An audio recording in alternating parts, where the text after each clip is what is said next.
presentarles a nuestros invitados del día de hoy. Por un lado, me gustaría presentarles a Lourdes Susana Cruz Aguilar, quien es licenciada en Derecho con estudio de maestría en Ciencias Ambientales y Sustentabilidad por el Politécnico Nacional. Cuenta con diplomados en Educación Ambiental para la Sustentabilidad, Turismo de la Naturaleza y la Cuestión Animal en la Filosofía y Teoría Social Contemporánea. Asimismo, ha realizado cursos sobre herramientas de conservación por la Nature Conservancy y de bioética y zoética en la UNAM. Se ha desempeñado como prestadora de técnicos para proyectos de conservación de vida silvestre y de turismo de la naturaleza por la Comisión Nacional Forestal, CONAFOR. También se desempeñó como colaboradora en el programa de medio ambiente de la Universidad Iberoamericana de la Ciudad de México en el área de la gestión y educación ambiental. Actualmente es docente de asignatura de la optativa de bioética de la Facultad de Ciencias de la UNAM. Es activista por la defensa animal y la naturaleza. Por otro lado, Eric Alejandro García Trejo estudió biología en la Facultad de Ciencias de la UNAM y obtuvo su doctorado en ciencias por el posgrado de Ciencias Biológicas también de la UNAM. Se especializa en biología evolutiva y biodiversidad, con énfasis en ornitología. Es miembro del Comité de Colecciones Científicas de la American Ornithological Society, como representante de México desde 2014 hasta la fecha. Fue representante de la Facultad de Ciencias de la UNAM en grupo de trabajo, proyecto de modificación de la NOM 126 Semarnat 2000, por la que se establecen las especificaciones para la realización de actividad de colecta científica de material biológico de especies de flora y fauna silvestres y otros recursos biológicos en el territorio nacional.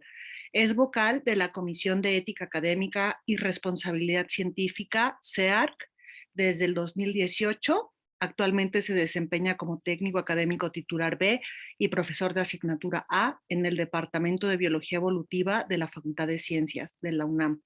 Y es coordinador de la Unidad de Informática para la Biodiversidad de la Facultad de Ciencias, Uniciencias. Pues bienvenidos, Susana y Eric. Muchísimas gracias por dedicarnos esta sesión y pues qué gusto. Les dejamos el foro, es todo suyo. Bienvenida, bienvenido. Gracias, Ángeles. Gracias, Ángeles. Bueno,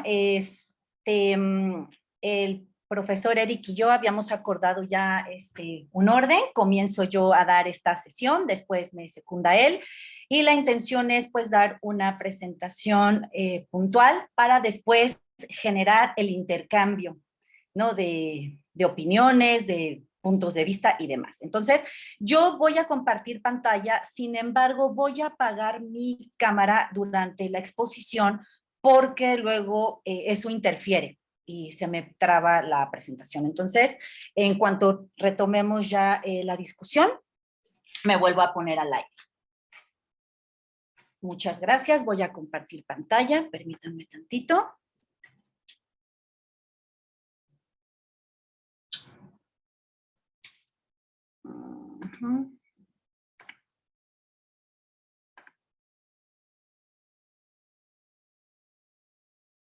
¿Se ve? Sí, maestra. Sí, perfecto. Sí, Ya se ve. Perfecto, bueno. Bueno, pues en esta sesión vamos a hablar de las prácticas para colecta con fines de investigación y docencia. Y bueno, mi tema es manejo de animales silvestres en prácticas de campo. Okay.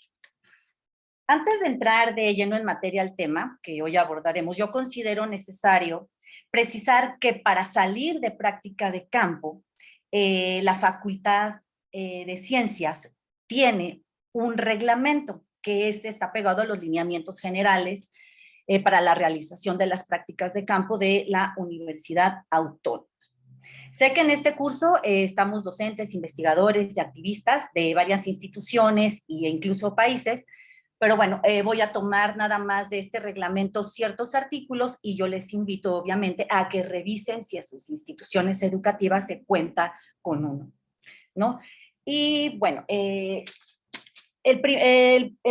reglamento como tal no representa un código de ética, es simplemente como un manual de las buenas prácticas, lo cual que ahorita veremos algunas y daré, bueno, alguna especificación después. En este reglamento, bueno, pues se fijan los requisitos y las condiciones que deberán observar los funcionarios, profesores y estudiantes, alumnos y trabajadores de la Facultad de Ciencias para la realización de salidas de prácticas profesionales o prácticas de campo, ¿no? Entonces, bueno, esto yo lo dejo a la reflexión de todos los docentes que han estado aquí o las veces que cuando fuimos alumnos, ¿cuántos de nosotras, nosotros conocemos o conocíamos el reglamento para salir de prácticas de campo? Como profesores lo damos a conocer, lo socializamos y más allá, dedicamos algún tiempo en específico para que en la clase todos lo analicemos en conjunto. Y como alumnos, alguna vez los profesores nos dijeron, miren, este es el reglamento, lo que sí y lo que no. Bueno, no. En este reglamento, el numeral número 14 del artículo 11 nos indica que debemos sensibilizar a los alumnas y a las alumnas, ¿no? Una sensibilización en cuanto al espacio que vamos a impactar, porque recordemos que desde el momento en que llegamos al lugar estamos impactando, ¿no?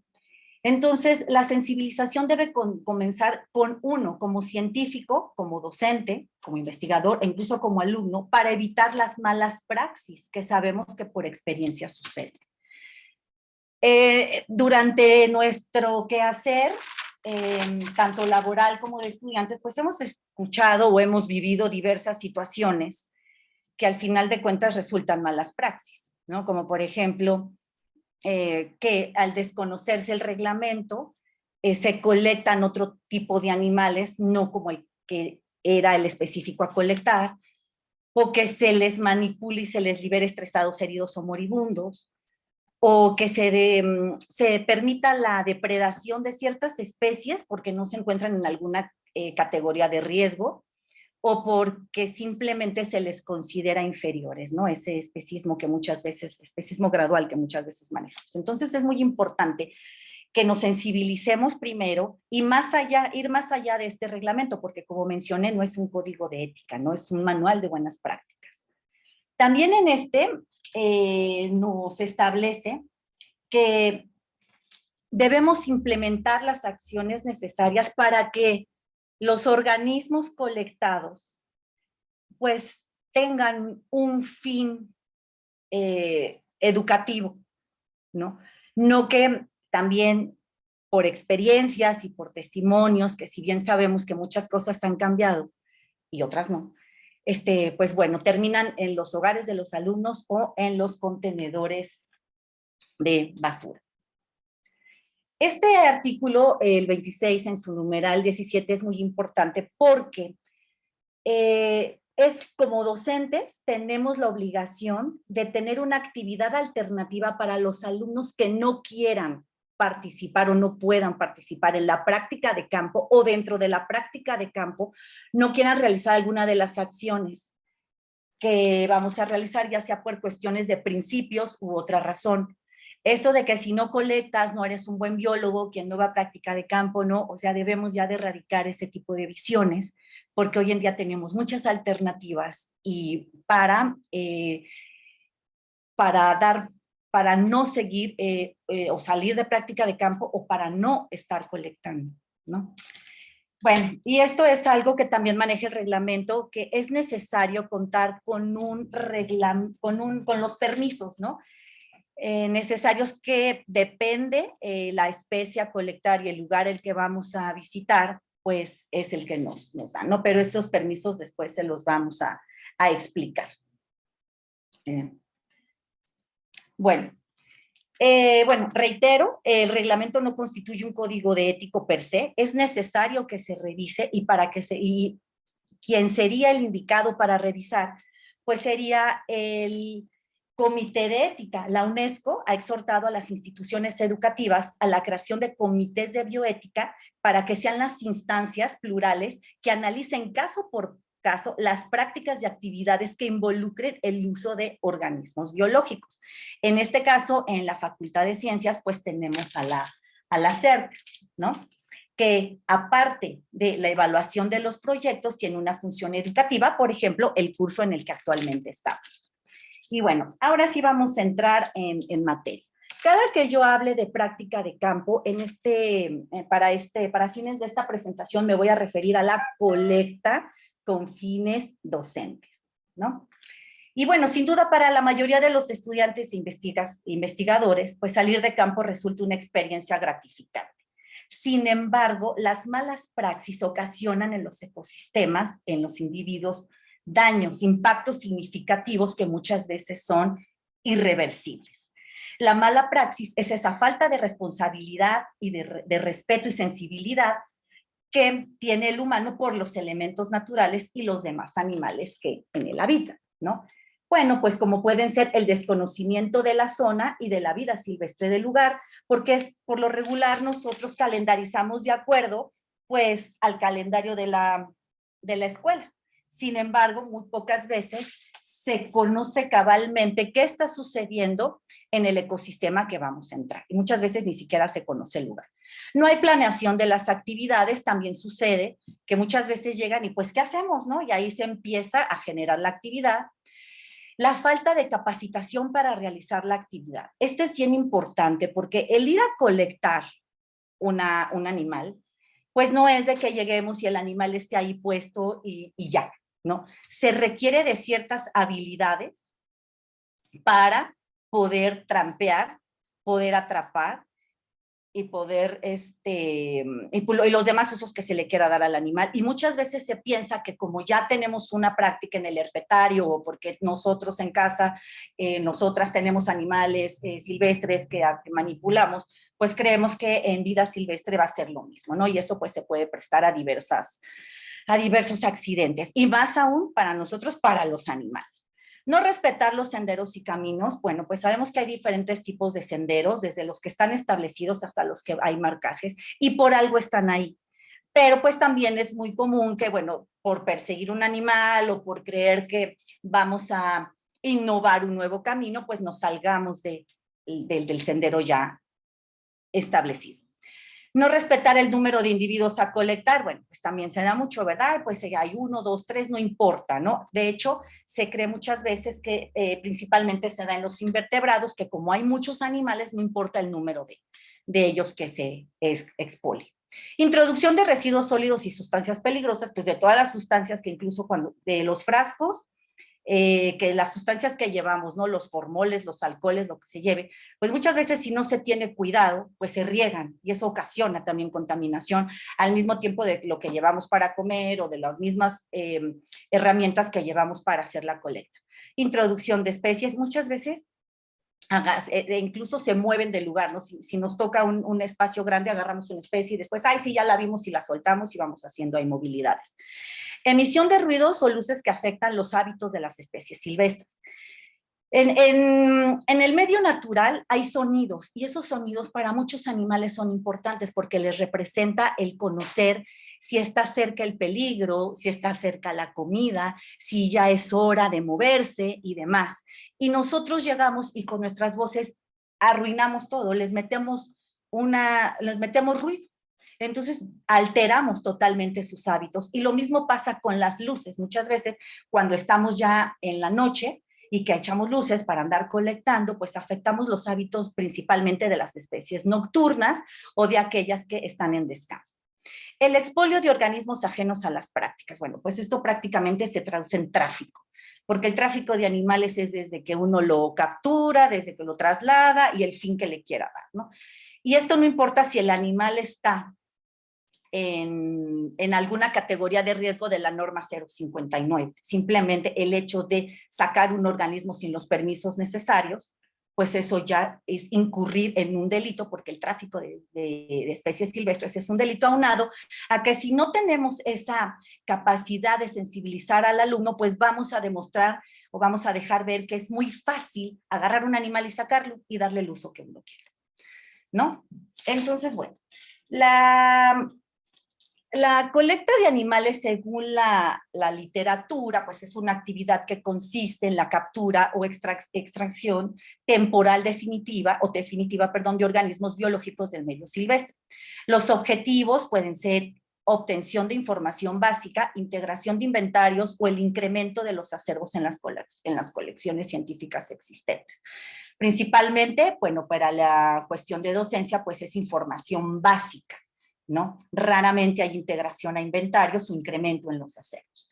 Según la literatura, esta debe ser justificada, que tiene que tener propósitos científicos claros, novedosos, innovadores y realmente necesarios. Es decir, que no existe una alternativa.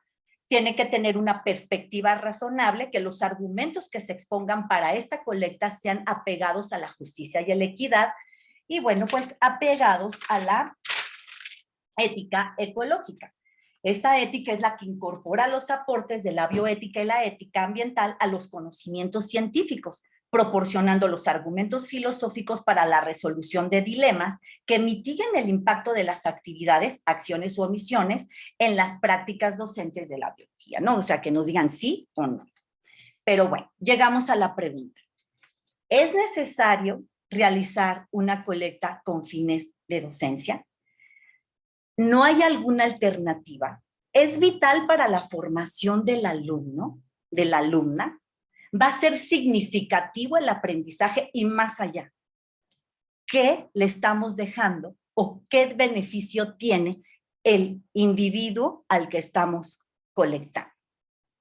¿No? Ay, creo que me fui para acá. Vamos a ver, ¿qué pasa durante la captura de animales? Algo que debemos de tener claro es los impactos que ocasionamos al realizar una colecta. Con el hecho de invadir el espacio natural, aún sea de la manera más correcta éticamente, ya estamos impactando, ¿no? Aún sea una práctica responsable. Cada proceso involucrado en la extracción y en la colecta, ya sea permanente o transitoria, pues implica en el individuo o en el ecosistema, pues un daño directo o indirecto. A nivel especie, pues bueno, la disminución del número de organismos o la pérdida de variabilidad genética, y más si vamos con el desconocimiento de cuántos organismos se encuentran en el lugar, de su situación, de si está en categoría de riesgo, en qué categoría de riesgo está, o si no está en categoría de riesgo, pues ni siquiera sabemos en qué momento se encuentra esa especie, si está en etapa de reproducción, si en ese momento se encuentra en hibernación y demás. Entonces, a nivel especie, hacemos todo una revoltura. Y a nivel individuo, pues bueno, se le somete a estrés durante la captura. Trampas, redes, no sé, algunos todavía usaban para cuestión de peces explosivos, ¿no? ¿Y por qué?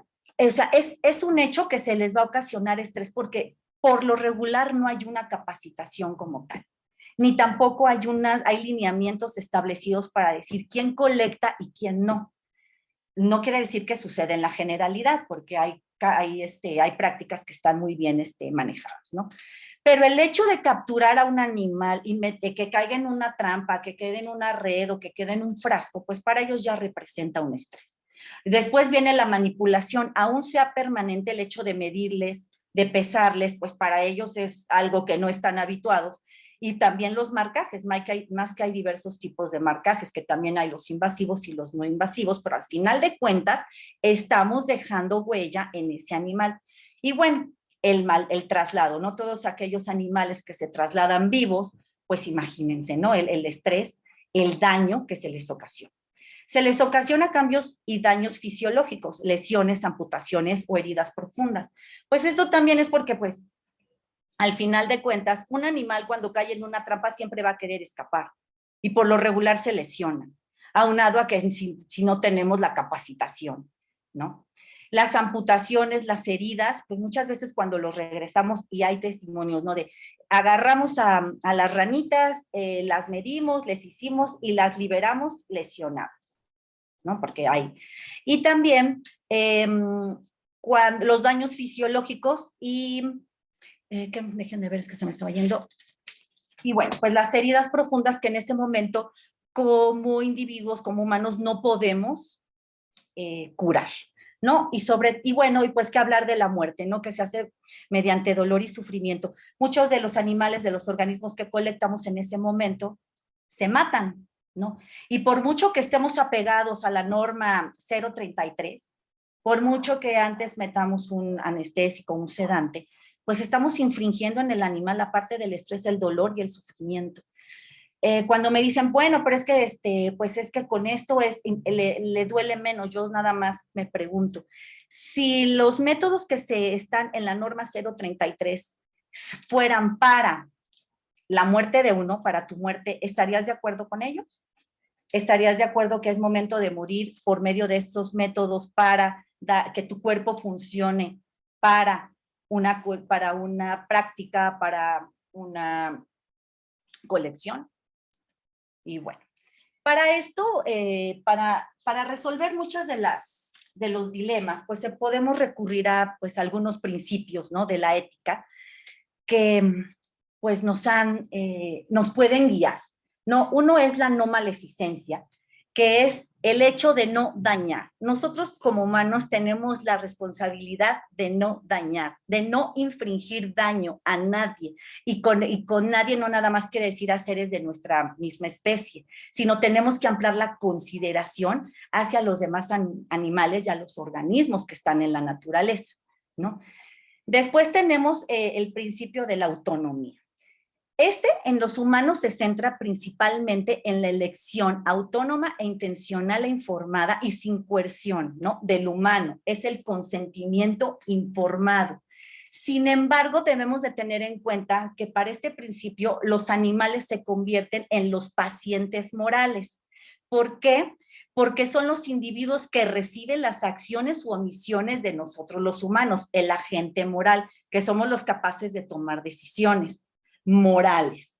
Sin embargo, estas decisiones correctas para su beneficio o incorrectas para su perjuicio, pues ya van de acuerdo a la persona y no siempre están llenas de consideración moral. Si en realidad aplicáramos o dejáramos que los animales aplicaran su principio de autonomía, ¿ustedes creen que podríamos seguir haciendo el uso que hacemos de ellos? Es decir, ¿no? Un animal no llega y nos dice, ay, ahora soy una nueva especie de anfibio. Aquí estoy para que tú me metas al frasco. O sea, no da su consentimiento. Por lo tanto, es muy importante que como agentes morales tengamos la capacidad de discernir en qué sí y que no, la decisión de qué va a pasar y cuánto vamos a afectar y si en verdad vale la pena utilizar a ese organismo. Y bueno, después tenemos al principio de la justicia, que este principio reconoce que no existe la igualdad entre los seres vivos y se apoya en la noción de equidad, que es dar a cada uno lo que le corresponde. Pero bueno, pues la vida de un animal, por pequeño que sea, es importante. Y en el caso de los seres vivos, este principio implica reconocer que los ecosistemas y organismos biológicos se encuentran en situación de vulnerabilidad frente a la actividad antropogénica, ¿sí? Por lo tanto, necesitamos evaluar de manera crítica, ¿no? Los riesgos. ¿Quién recibirá los riesgos? ¿Quién recibirá las afectaciones? ¿Y quién recibirá los beneficios? Lo justo es que los resultados beneficien al individuo y a las poblaciones de la especie que se está expoliando, ¿no?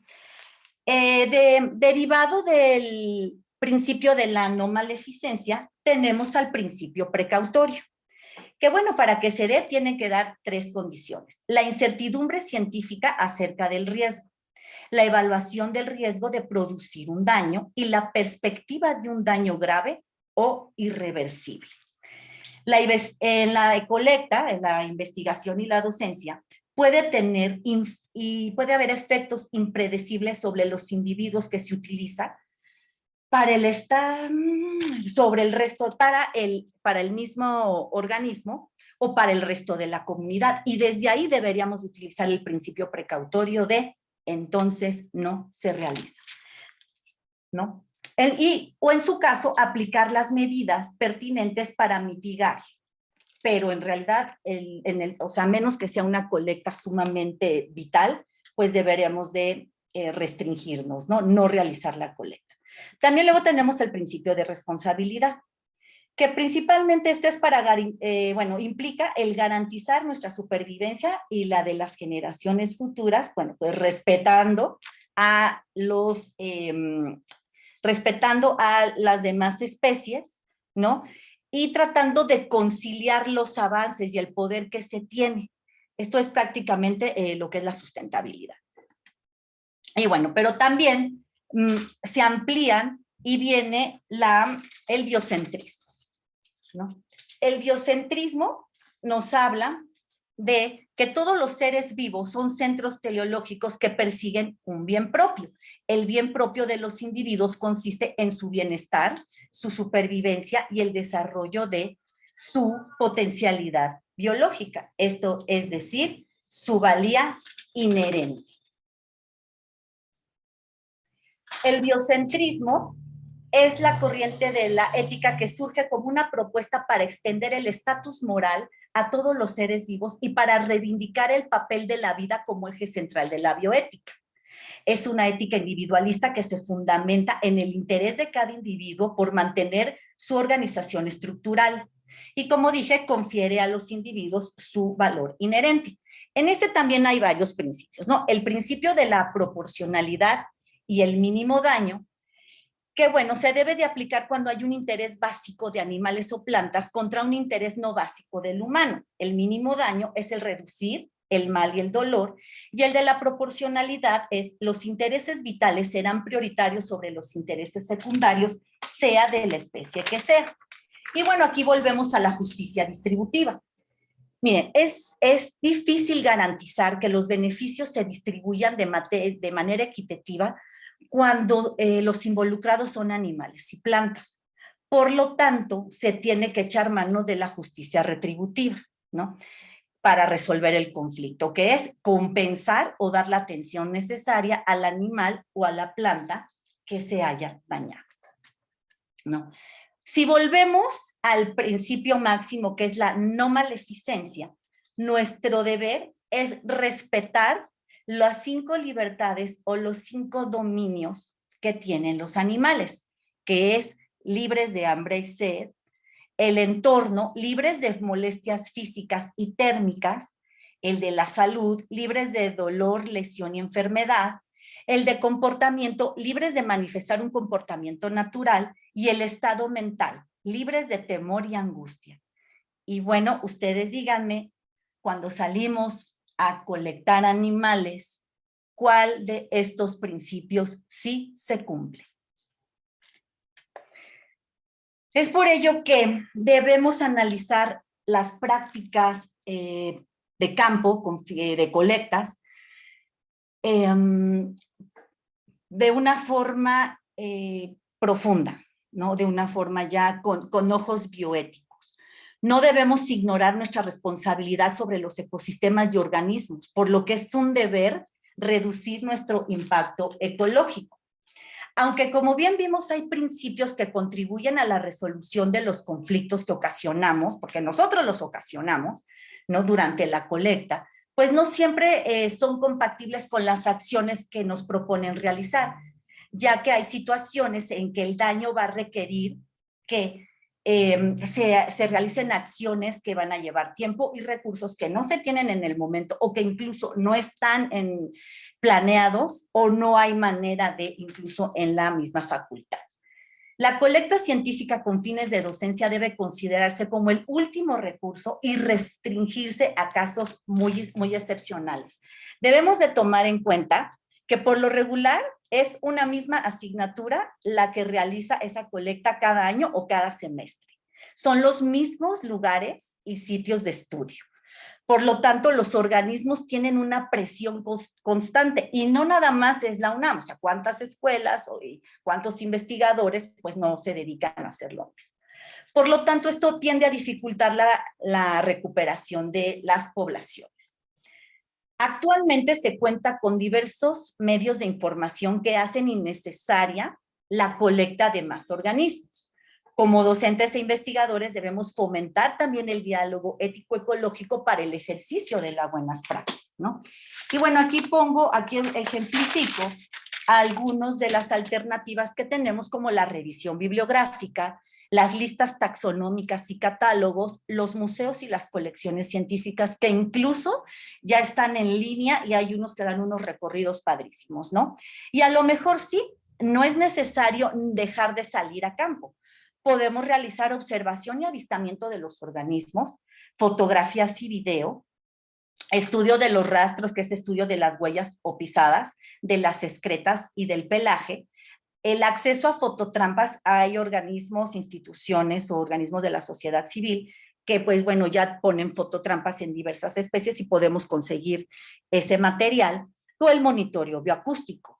Esto no quiere decir que también estas prácticas deben de ser realizadas bajo lineamientos estrictos de no impacto, de no maleficencia y de mínimo impacto al lugar, porque en la observación y avistamiento de organismos se debe de respetar senderos, se debe de respetar los hábitos de los animales,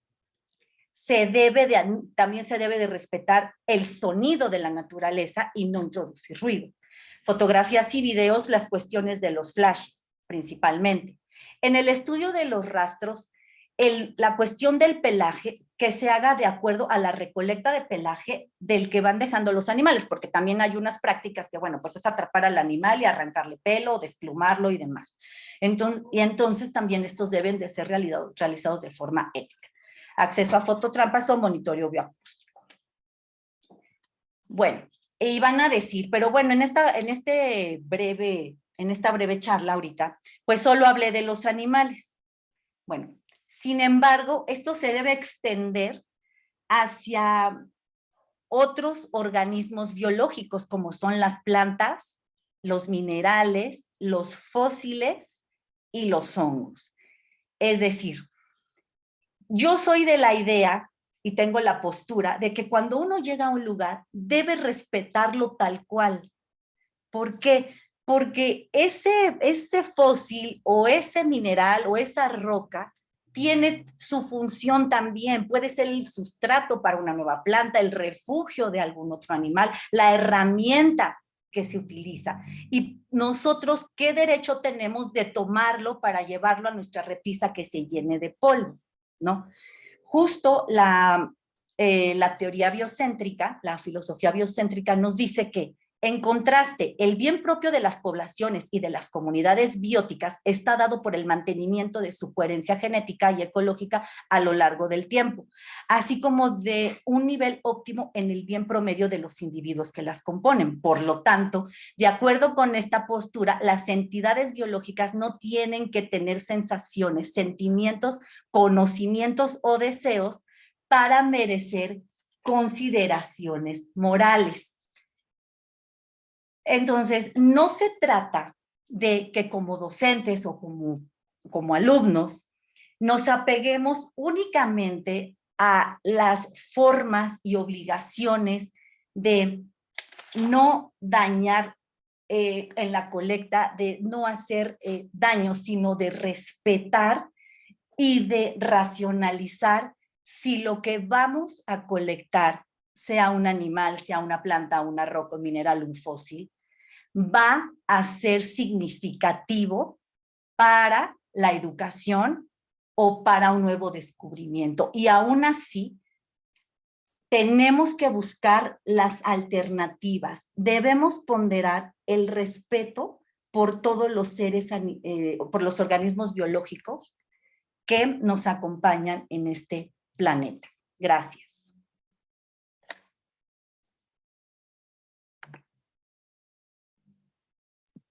Muchísimas gracias, Susana. Eric, ¿listo? Sí, Todo listo. Igual que Adelante, y Susana. las preguntas al final. Sí, por supuesto. Igual que Susana, les voy a presentar. Voy a dejar mi cámara apagada para evitar problemas de que se sature el buffer. Y les voy a empezar a presentar. A ver si ya se ve.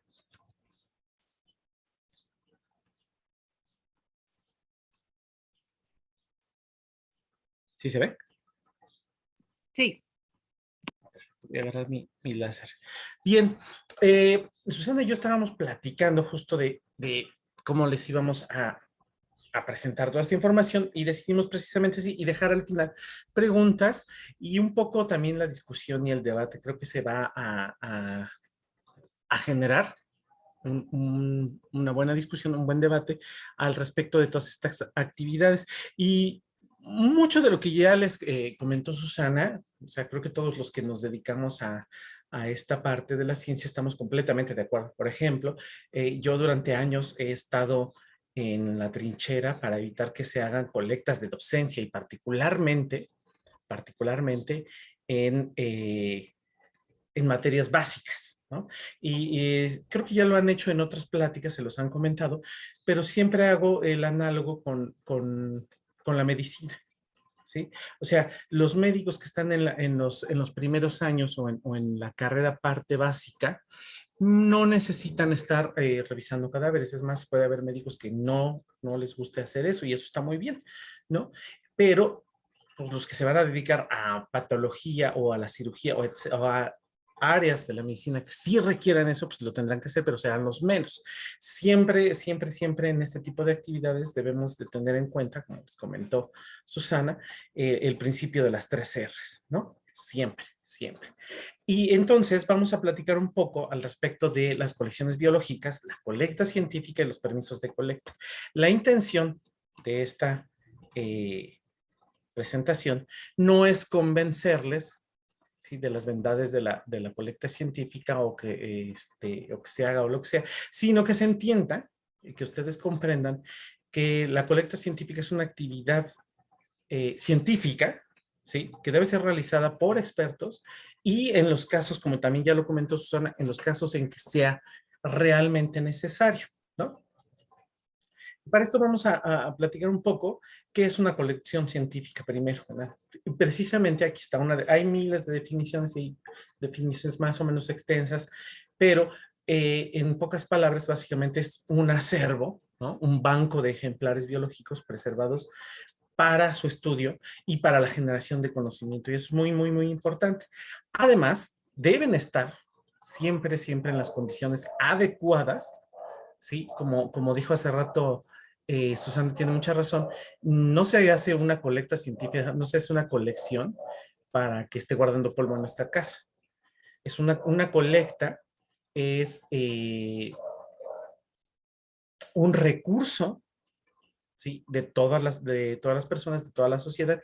Y en términos, y lo voy a decir así tal cual, de la manera legal, en términos legales, y eso tiene mucho que ver con el funcionamiento de la sociedad. No digo que eso tenga que ver con el funcionamiento de la naturaleza, pero por ejemplo, en el caso de las colecciones biológicas, todos los organismos son propiedad de la nación, en el sentido, ¿sí?, de que se evita que sean sujetos, ¿no?, de explotación por otras entidades, ¿sí? Y eso tienen que tenerlo siempre, siempre en cuenta. No es la parte natural, es la parte legal y su definición de aplicación en la sociedad. Por lo tanto, las colecciones biológicas, que son acervos, ¿no?, de estos organismos, no son propiedad de nadie, son propiedad de la nación, es decir, son de todos y de nadie al mismo tiempo.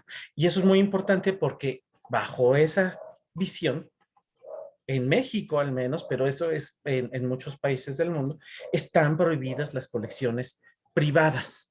Si ustedes en algún momento saben de alguna colección privada, bueno, pues eso tiene una falla no solo ética, sino también legal, ¿sí?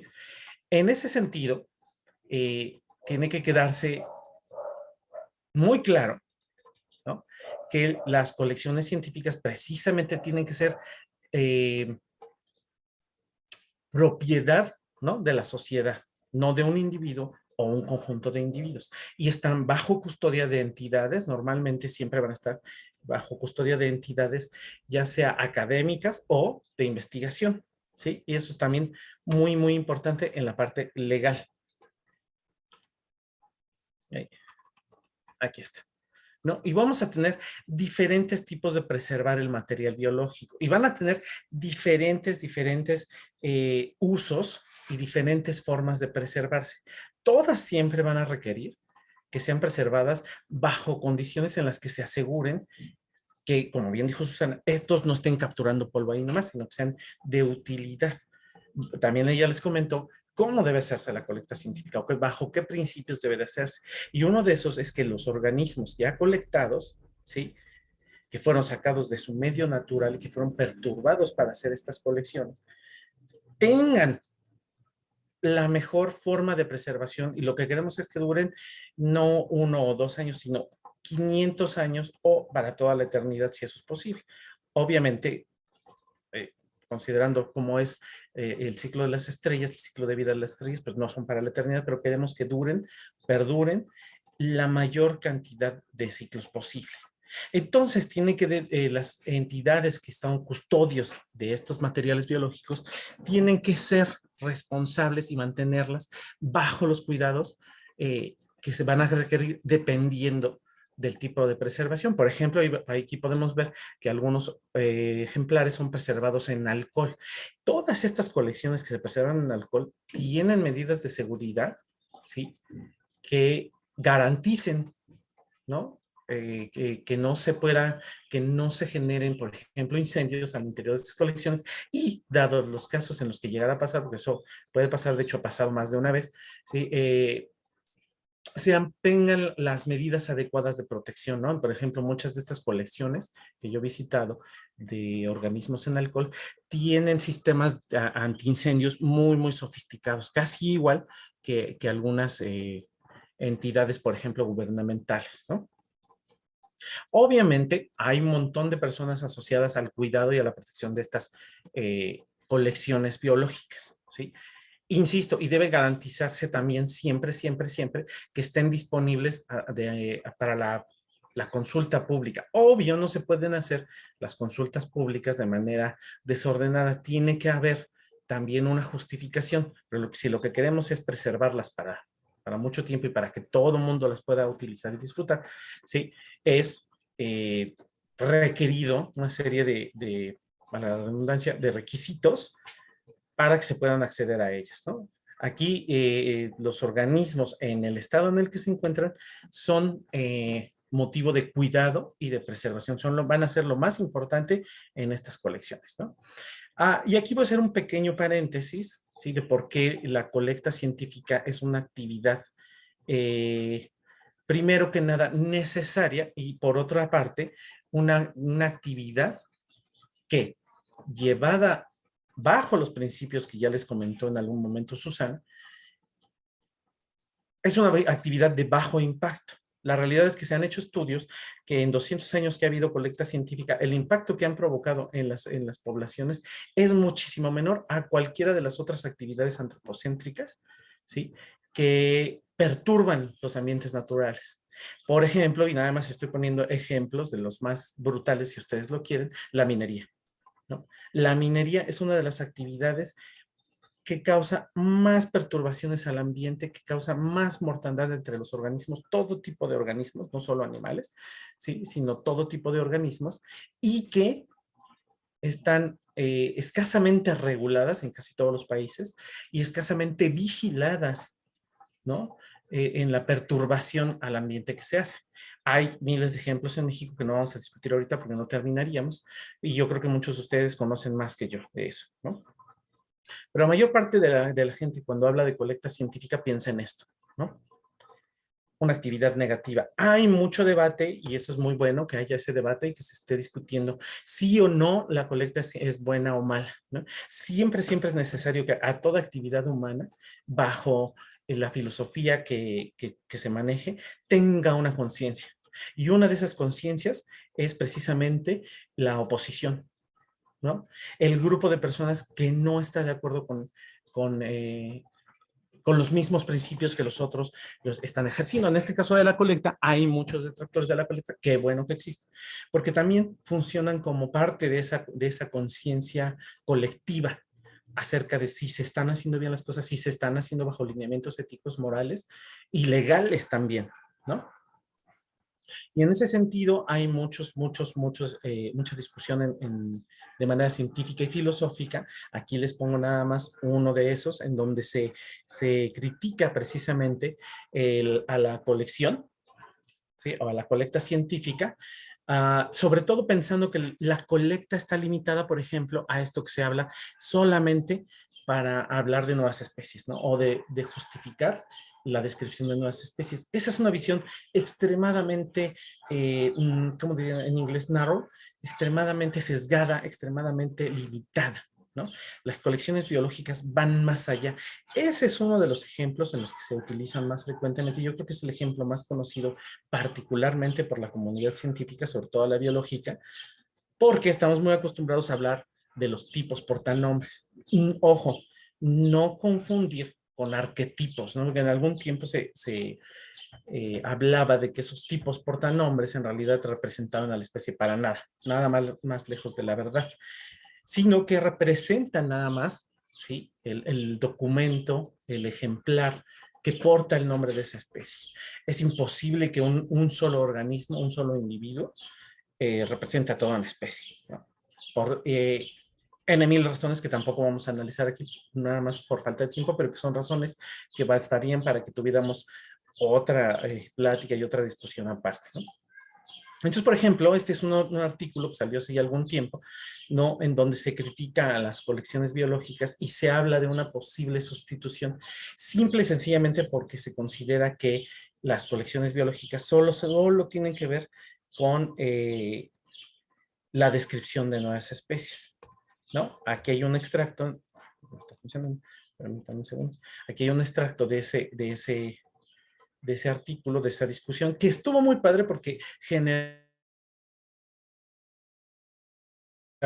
de diferentes líneas, no solo de responsables de colecciones científicas, sino también de otros tipos de investigadores dedicados o que utilizan la colecta o que utilizan las colecciones para desarrollar sus actividades.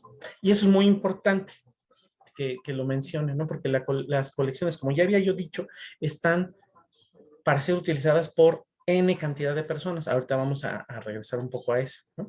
En donde se señala que las colecciones no son necesarias porque ya hay nuevas técnicas que se pueden aplicar al respecto de evitar colectar individuos para describir especies. Yo creo que tienen mucha razón. Pero insisto, el pensar que las colecciones biológicas solo se limitan a ser utilizadas para la descripción de especies es una visión extremadamente limitada y extremadamente, lo voy a decir tal cual, miope de para qué sirven las colecciones científicas, ¿no? Por ahí hay esta es una de las respuestas a ese artículo que salió. Como podrán ver, generó ámpula, ¿no? Vean la cantidad, yo precisamente les dejo ahí la cantidad de autores que contestaron a esa opinión sobre las colectas científicas. Vean nada más la cantidad de autores que se pusieron de acuerdo para trabajar al respecto de dar una respuesta. Y eso provocó una serie de dimes y diretes entre diferentes grupos de investigadores de diferentes nacionalidades, de diferentes instituciones, ¿sí? Que estuvieron durante un buen tiempo platicando, más bien quiero decir comunicándose de manera escrita en diferentes foros científicos, ¿no? Y también de difusión. Entonces, cada quien da sus argumentos. Ahorita no se los voy a dar, si quieren les paso los artículos, yo los tengo, pero de todo ese tipo de problemática y de debate que salió, hay muchas respuestas que yo creo que valen la pena. Una de esas es este artículo de Suárez y Tsutsui, ¿sí? Que estuvo muy, muy bueno, ¿sí? En donde se señala precisamente que las colecciones biológicas, o científicas no están limitadas. Primero que nada, nada más a la descripción de especie, pero no solo al quehacer científico, tienen un impacto en una cantidad de áreas y de estructuras mismas de las sociedades, que la verdad es que el ciudadano común no se da cuenta, ¿sí? Y no tiene idea de cómo las colecciones biológicas han permitido no solo mejorar, digamos, la vida en el sentido no en el sentido de comodidad del siglo XXI, sino en el sentido de beneficiar no solamente a las sociedades, sino también a las comunidades naturales mismas, ¿no? Ah, este artículo está muy padre y creo que se los dejamos ahí de material extra, junto con un videito del que vamos a platicar más al rato, ¿sí?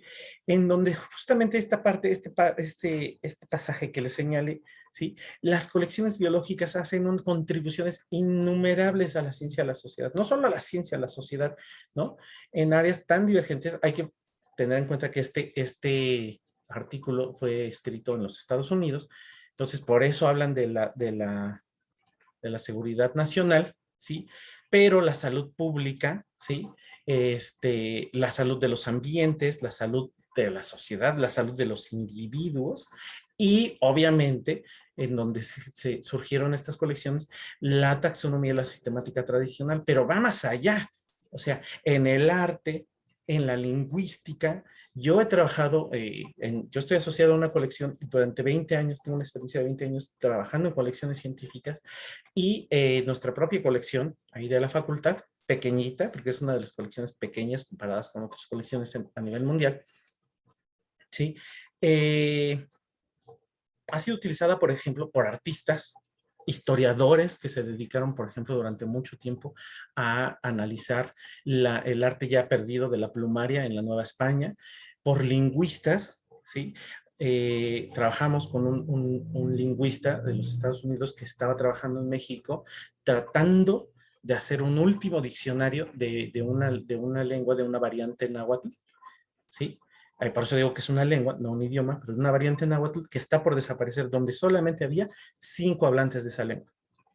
Entonces, este señor se trajo a los 5 hablantes aquí a la colección para identificar los nombres que ellos utilizaban, los nombres vernáculos, los nombres folk que utilizaban en su idioma, en su lengua, para diferentes especies de animales. Imagínense, por eso a mí se me hace un súper ejemplo. Estas personas, en cuanto fallezcan, y además eran personas grandes, todos hombres, ya iban, bueno, ya eran muy grandes. Recuerdo que el más joven estaba en sus últimos 60. Entonces, cuando ellos fallezcan, esa lengua va a desaparecer, no la habla nadie más, ya no se habla en sus comunidades porque ha sido reemplazada por otros idiomas, particularmente por el español. Pero ese es un ejemplo de cómo las colecciones tienen un uso más allá. Y les decía yo, en el arte, en la música, en la pintura, etc.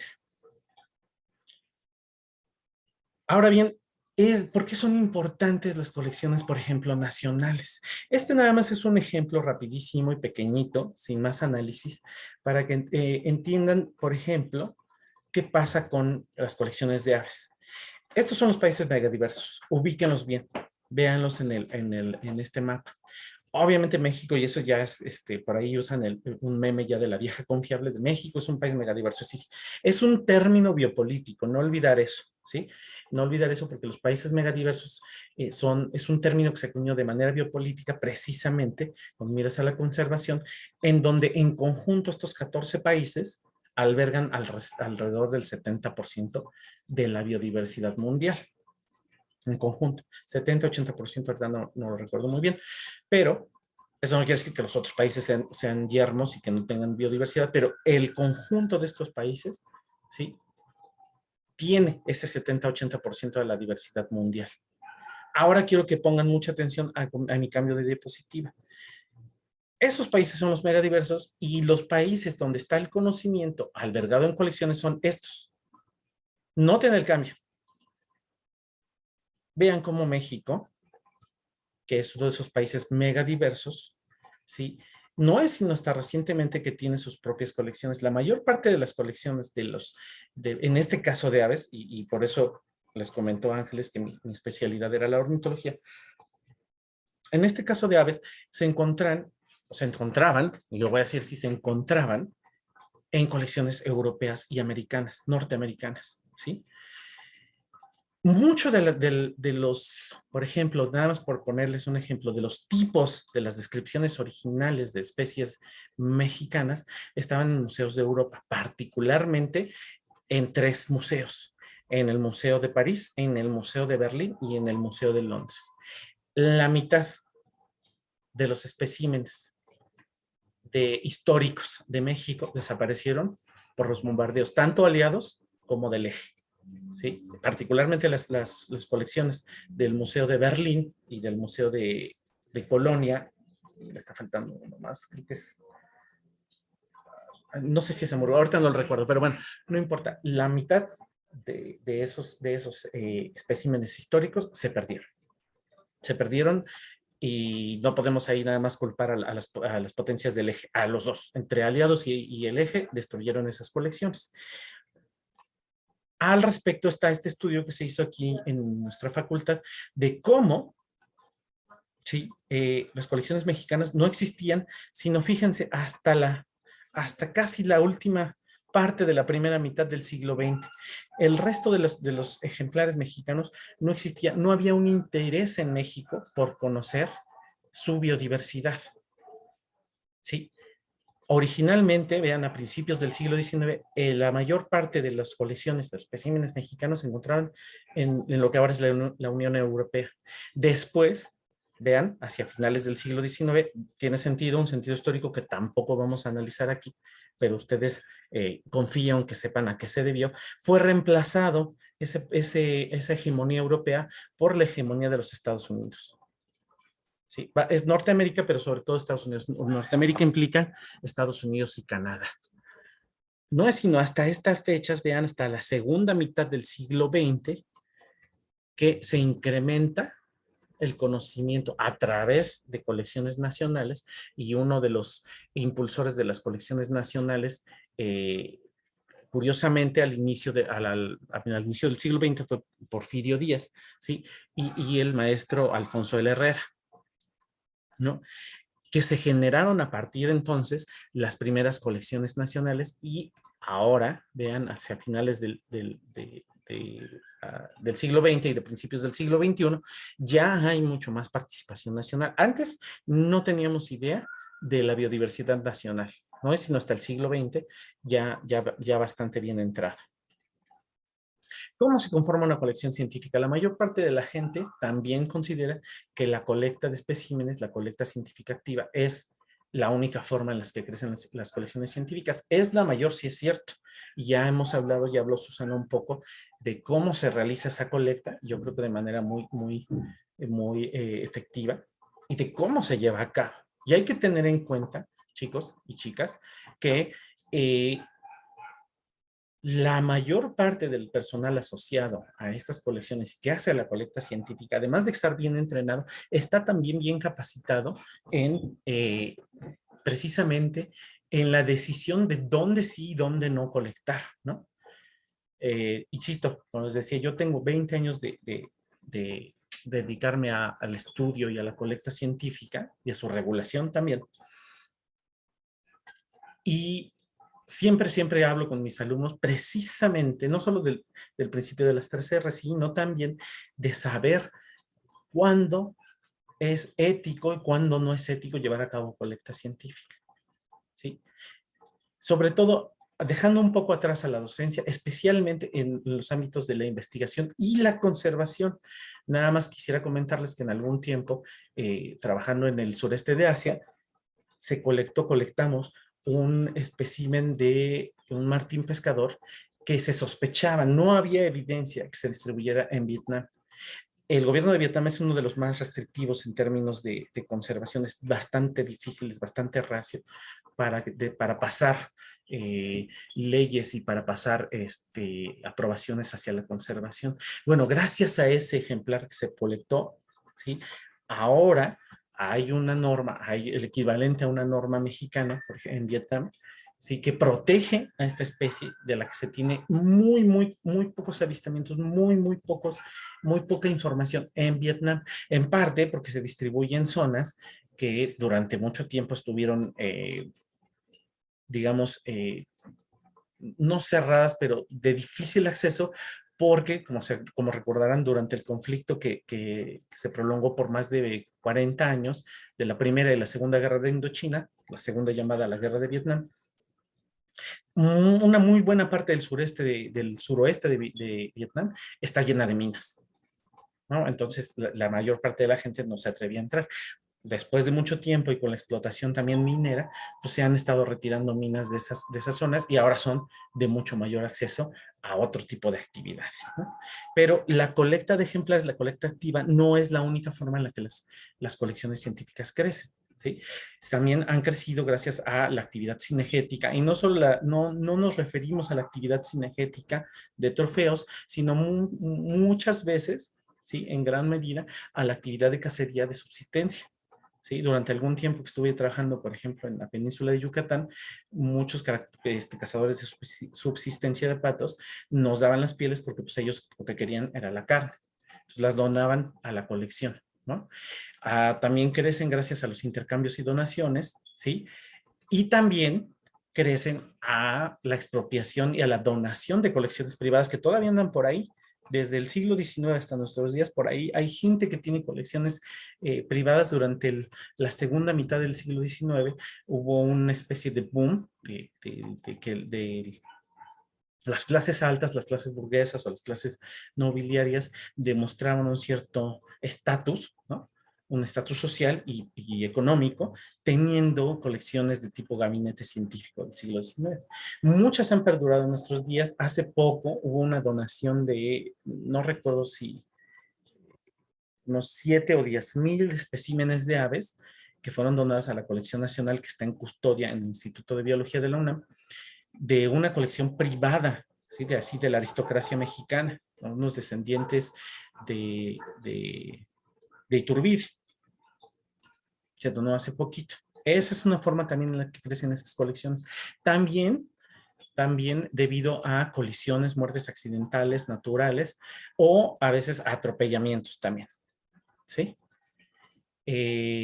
La Profepa, por ejemplo, a veces hace decomisos y muchos de esos organismos que son utilizados para venta ilegal o para el tráfico ilegal de especies, ya lo saben, eso no se los tengo que contar yo, pero creo que están muy al tanto de que el 80% de los especímenes que se extraen con fines de tráfico ilegal de especies mueren. Muchos de esos terminan en nuestras colecciones donadas por las autoridades competentes. Hace poco hubo se requisaron un cargamento de pericos, ¿dónde fue? No me acuerdo si fue en Veracruz o en Sinaloa, estaban llegando de Sudamérica, ¿sí? Los traían aquí para después pasarlos a los Estados Unidos. Muchos de esos especímenes tristemente fallecieron. Los que sobrevivieron fueron llevados a UMAS donde podían ser protegidos y muchos de esos terminaron en colecciones nacionales, ¿no? De los que fallecieron. Pues bueno, al respecto sí quiero contarles que una de las actividades que causa más muertes son las colisiones con ventanas. En México no hay datos, no hay estudios que nos digan, pero en Norteamérica, es decir, en Estados Unidos y Canadá juntos, alrededor de 3 millones de individuos, ¿sí? Al año mueren por colisiones con vidrios de tipo espejo, especialmente con edificios. En Chicago, por ejemplo, hay muchos de estos en el centro de Chicago pegados al lago, hay muchos de estos edificios, otra vez, son de estatus social, pero justo están en la ruta migratoria que pasa al lado del lago, y pues muchos migratorios que vienen primero de Estados Unidos y Canadá hacia el sur, del norte, hacia México y Centroamérica, chocan, ¿no? Porque muchas de esas migraciones son nocturnas, ¿no? Pero lo más triste es que de regreso les pasa lo mismo, ¿sí? Entonces, bueno, esa cantidad. Aquí en México también hay un montón. Nosotros hemos recibido donaciones de personas que nos han comentado, alumnos y personas que nos conocen. Venía caminando por Reforma ahí muy cerca del Caballito y vi cuando chocó este pajarito contra el edificio. Un ratito estuvo ahí tratando de de volar, de moverse, y falleció. Entonces lo traen también para ingreso a la colección. Ahora, estos ejemplares no solo deben tener un cuidado adecuado, deben tener todos los datos posibles para que puedan ayudar a generar más información, más conocimiento. Pero si no tienen todos los datos, los que tengan sirven, ¿no? Yo siempre les digo a todos los alumnos que nos han hecho favor de que se encuentran algún organismo muerto y lo traen, bueno, los datos. Ahora, bueno, y esto del tipo ya los había comentado. Ahora las colecciones tienen un montón de información al respecto de las colecciones accesorias. No solo es el espécimen, es todo lo que proviene de él. Muestras de tejido, muestras de sangre, sonogramas, fotografías, estructuras, construcciones, sistemas digestivos, comida, parásitos, endo y ectoparásitos, literatura al respecto, ¿no? Diarios de campo, etcétera. Las colecciones son un acervo de una cantidad brutal de información que está ahí para que se use. ¿En dónde? En todas las áreas posibles. Como ya les comenté, no solo en la parte científica, no solo en la parte de descripción de especies, va muchísimo más allá. ¿Sí? Y específicamente las colecciones de montones de museos y de instituciones docentes están trabajando juntas, están trabajando en conjunto, compartiendo información, subiéndola a la red. Como bien les dijo Susana, allá hay muchas bases de datos y en muchos casos que tienen dinero, ya hay fotografías en alta definición, fotografías 3D de alta definición de algunas de las colecciones, ¿no? Pero hay muchísimas más. Todos los años hay reuniones de diferentes sociedades de colecciones y de museos, ¿sí? En donde yo he tenido la oportunidad de participar, bueno, o sea, al 2017, ¿sí? En donde hay un flujo de información, canales de comunicación al respecto. Tenemos de repente reuniones para estandarizar datos, para ver cómo los tomamos, para la estandarización de datos para colecciones de aves de Norteamérica, considerando inglés, español y francés, ¿no? Los 3 idiomas que se hablan al menos de manera mayoritaria en los 3 países, ¿sí? Con colecciones nacionales del Museo de Historia Natural, del Instituto de Biología, de la Universidad Michoacana, etcétera, etcétera, etcétera. Todas estas colecciones trabajan en conjunto para hacer una especie de super colección y de compartir la información entre todos y para todos otra vez, ¿no? Más allá de los problemas geopolíticos que pueda haber. Ahora bien, viene la parte un poquito más árida, pero que es la parte que quiero abordar, digamos, de manera más importante. Ya lo dijo también hace ratito Susana. La colecta científica es una actividad que no se puede hacer, digamos, de manera, pues así nomás de feeling, ¿no? Se necesita en nuestro país, hay toda una legislación aplicable, ¿sí? Y hay una autoridad responsable que se encarga de permitirle a los particulares llevar a cabo este tipo de actividad. Eso es bien importante, grábense muchachos, por favor, y siempre, sobre todo en la parte de docencia, que insisto, hemos luchado porque en las materias básicas no se lleve a cabo esta actividad porque no es necesaria, no es crítica para el buen funcionamiento de un biólogo, para el aprendizaje general de un biólogo. Si van a salir al campo y van a hacer actividades de colecta, lo primero que tienen que preguntar es, profesor, ¿tiene permiso de colecta? Y si tiene permiso de colecta, nos ampara a todos porque tiene que estar establecido en ese permiso para que tenga el amparo que van a trabajar con estudiantes, ¿no? La autorización para la colecta de ejemplares, partes y derivados de vida silvestre con fines de investigación científica y propósitos de enseñanza. Es decir, en la figura legal sí se permite la colecta para docencia, ¿sí? Siempre regulada de una manera de 2 vías. O sea, la autoridad, lo primero que exige para uno de los requisitos para poder otorgar este permiso de colecta es que el particular, el individuo, el investigador, el docente, el profesor, ¿sí?, sea avalado por una institución de investigación o de docencia, ¿sí? Voy a ser muy enfático en esto porque yo nunca me canso de decirlo y lo tengo que decir todas las veces, pero insisto, no me canso, lo digo siempre que me es posible. El tener un permiso de colecta es análogo a tener un permiso de portación de armas. O sea, no es posible que se le otorgue a cualquier persona, no es posible que se le otorgue a cualquier individuo. Tiene que otorgarse con base no solo en los requisitos que exige la ley o que demanda la autoridad para entregárselo, tiene que entregársele también a los individuos con base en su trayectoria, con base en su ética profesional, con base en el desarrollo correcto, como bien dijo hace rato Susana, con buena praxis de su actividad científica. ¿Por qué? Porque, chicos y chicas, porque precisamente es una actividad que va a tener un impacto directo, no solo en las poblaciones, sino en los ecosistemas naturales, ¿sí? Entonces, no sé cómo enfatizarles que no todo el mundo puede tener un permiso de colecta y ese permiso de colecta no puede ser extensivo a toda la humanidad. Cuando uno solicita ese permiso de colecta, tiene que especificar a todos sus colaboradores nacionales e internacionales y sí va a ser no solamente de investigación, sino también para la docencia y dado el caso, debe de indicar que va a trabajar con X cantidad de alumnos. Obviamente no siempre se pueden poner los nombres de los alumnos, pero sí debe decir, la autoridad acepta que especifique y voy a trabajar con 5 alumnos o 15 alumnos o 30 alumnos.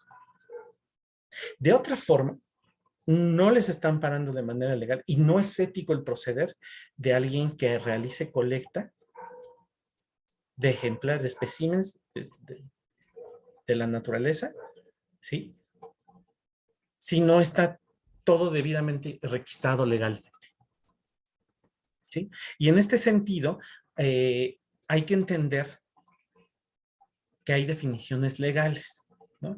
Hace mucho tiempo, una de las primeras pláticas que teníamos, la expositora, la doctora Diana Busso, les decía, es que para la autoridad, para la Dirección General de Vida Silvestre, que es la que otorga esta autorización de colecta, ¿no? Que es una dependencia directa de la Secretaría del Medio Ambiente y Recursos Naturales, ¿sí?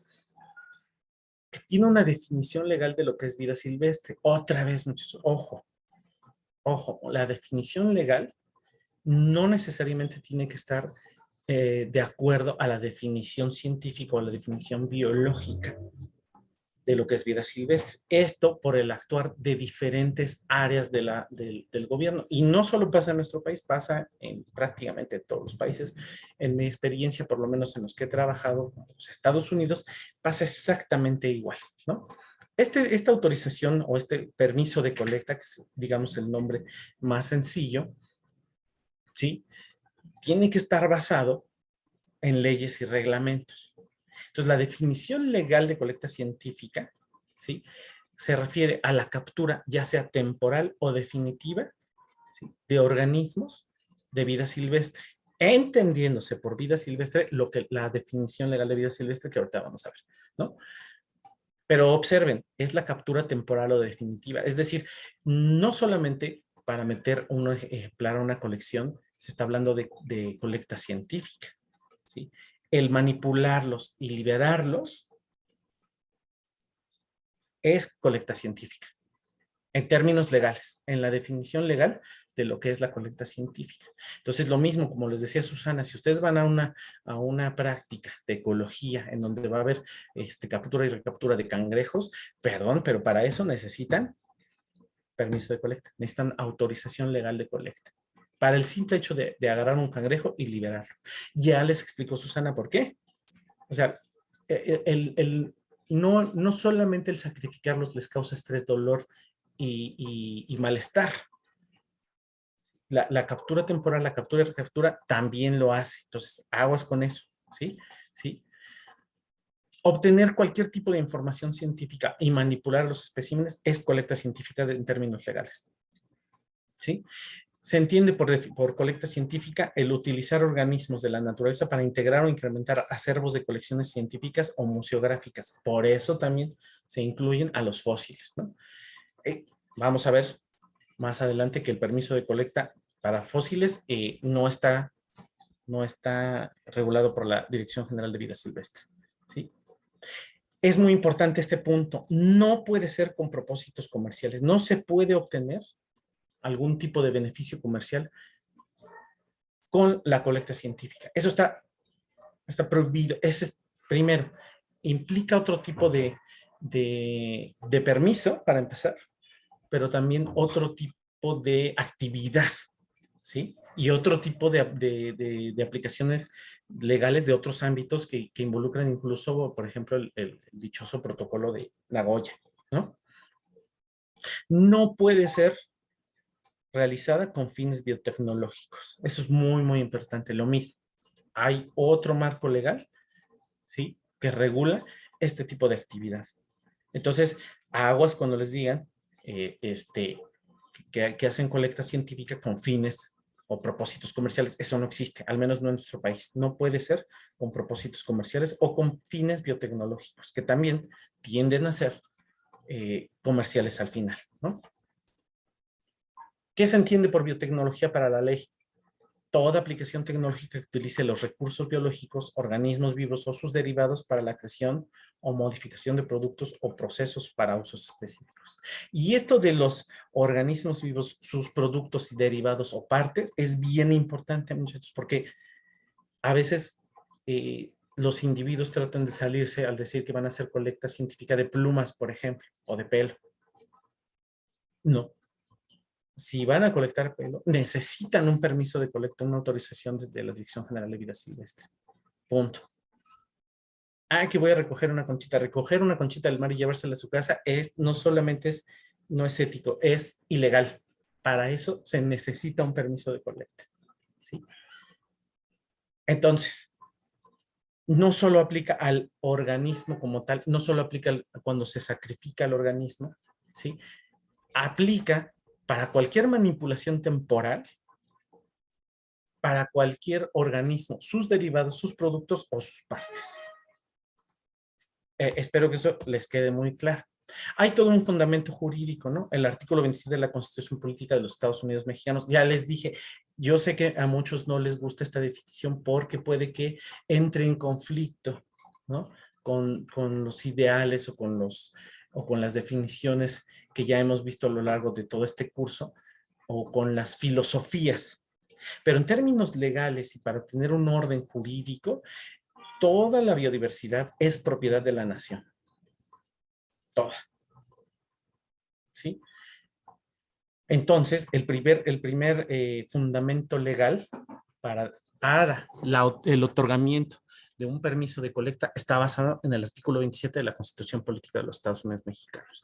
También en el artículo 32 de la Ley Orgánica de la Administración Pública Federal, que le da la calidad jurídica y de autoridad y de capacidad de otorgar este tipo de permisos en este caso, a la Dirección General de Vida Silvestre y obviamente al director general y a las personas, a los seres humanos que trabajan en la sección que otorga los permisos, ¿no? Por otro lado, también está el artículo 32 del Reglamento Interior de la Secretaría de Medio Ambiente y Recursos Naturales, que otorga esa personalidad jurídica, en el artículo 87 de la Ley General de Equilibrio Ecológico y Protección al Ambiente, que ya está cambiando, pero el sucesor, ahí legalmente hay un recurso jurídico que la ley sucesora de esta ley original puede también reconocerse en el futuro. Lo mismo pasa con la NOM. ¿Sí? El artículo 97 de la Ley General de Vida Silvestre, que también está por ser modificada, ¿sí? Y el artículo 123 del Reglamento de la Ley General de Vida Silvestre. En este caso es que se da ¿por dónde me quedó mi definición de vida silvestre? Me la comí. Estos artículos dan la definición de lo que es vida silvestre en términos legales. Ojo, en términos legales, que es como les decía la maestra Diana en su momento. Se va a entender por vida silvestre a todos los organismos, ¿sí?, que tienen su ciclo de vida o parte de su ciclo de vida en el medio terrestre. ¿Sí? Ya sea especies de flora, de fauna, ¿sí?, o de cualquier organismo que se considere o que tenga ese tipo de desarrollo, una parte o todo el ciclo de vida en el medio terrestre. Y ustedes dirán, esa es una visión muy limitada. Sí, pero tiene que ver con el sobrelapamiento de diferentes leyes. La Ley General de Vida Silvestre, por ejemplo, no tiene jurisdicción y no tiene acción legal sobre los recursos maderables y no maderables. Es decir, las especies de plantas de flora que son o que tienen una aplicación y uso sustentable o no como recurso maderable y no maderable, entonces no pueden ser administradas por la Ley General de Vida Silvestre, porque esas están reguladas por la Ley General de Desarrollo Forestal Sustentable. Asimismo, todas las especies cuyo ciclo de vida sea total, completamente desarrollado en el medio acuático, ya sea marino o dulceacuícola, tampoco pueden ser sujetos de consideración por la Ley General de Vida Silvestre.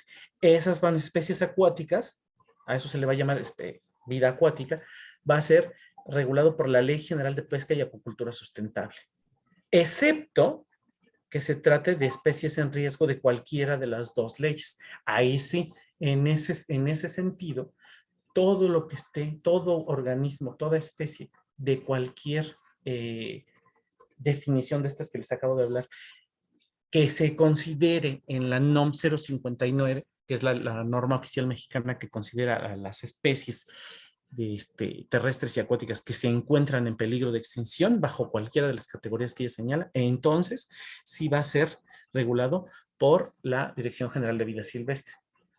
Esto quiere decir que se pueden otorgar permisos de colecta de especies que estén consideradas en la NOM.